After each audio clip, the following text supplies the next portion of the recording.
أعوذ بالله من الشيطان الرجيم.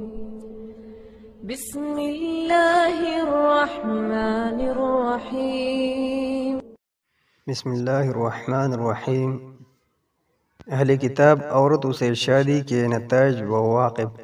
فساد معاشرہ۔ کتابی عورت سے شادی کرنا جائز تو ہے جیسا کہ قرآن کی آیات سے ظاہر ہے، مگر یہ جواز اسی آیات میں مذکور شرائط کے ساتھ مشروط ہے۔ اگر کوئی شخص ان شرائط کو پس پشت ڈال کر شادی کرے گا تو اسے اپنی اس شادی کے خطرناک نتائج و عواقب سے بھی بے خبر نہیں رہنا چاہیے۔ فاروق اعظم کی دور اندیشی۔ ان شادیوں کو کسی زمانے میں بھی فتنہ و فساد سے خالی نہیں سمجھا گیا، حتیٰ کہ خلیفہ ثانی امیر المؤمنین حضرت عمر فاروق رضی اللہ عنہ کے شوکت اسلام والے زرین عہد میں بھی اس شادی کو مستحسن اقدام قرار نہ دیا گیا۔ حضرت عمر بن خطاب رضی اللہ عنہ کے عہد خلافت میں حذیفہ بن یمان رضی اللہ عنہ نے مدائن میں ایک یہودی عورت سے شادی کر لی۔ جب حضرت عمر رضی اللہ عنہ کو خبر ملی تو ان کی باریک بینی اور دور اندیشی دیکھی کہ کل کو اٹھنے والے فتنے کا آج سے ہی سروبا دینا ضروری سمجھا، کیونکہ وہ بڑے صاحب بصیرت حکمران تھے اور اچھی طرح جانتے تھے مصیبت کو روکنا سر پڑے عذاب کو ٹالنے سے آسان ہوتا ہے اور پرہیز علاج سے بہتر ہے۔ لہذا خبر ملتے ہی انہوں نے حضرت حذیفہ رضی اللہ عنہ کو لکھا کہ اس یہودی عورت کو چھوڑ دو۔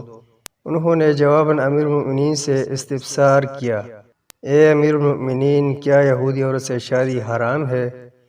اس پر فاروق اعظم رضی اللہ عنہ نے لکھا، میں چاہتا ہوں تم میرا خط ہاتھ سے پھیر رکھو، پہلے اس عورت کو چلتی کرو۔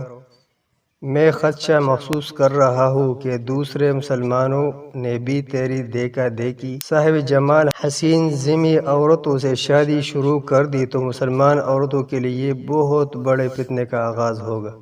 وہ فتنہ و فساد، وہ وبا جسے حضرت عمر فاروق رضی اللہ عنہ نے آج سے تقریباً 1400 سال پہلے روکنے کے لیے اقدام فرمایا تھا، آج یورپ کے رہنے والے مسلمان اور خلیج عرب کے نوجوان اس وبا کی لپیٹ میں آ چکے ہیں۔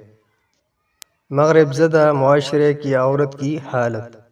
ہمارے یہاں گلف کے نوجوانوں نے مقامی لڑکیوں کے حق مہر زیادہ ہونے کا بہانہ بنا کر دیگر ممالک خصوصاً مصر اور لبنان کا رخ کیا اور وہاں سے شادیاں کر کے بیویوں کو ان علاقوں میں لے آئے جہاں کل تک شرم و حیا، خدمت و وفا اور پردہ عورتوں کا شعار تھا، وہاں آج جب کہ ان کی آمد کے بعد اثرات مقامی نئی یوتھ پر مرتب ہونا شروع ہو گئے ہیں، شرم و حیا روز بروز گھٹتی جا رہی ہے اور پردہ اٹھتا جا رہا ہے۔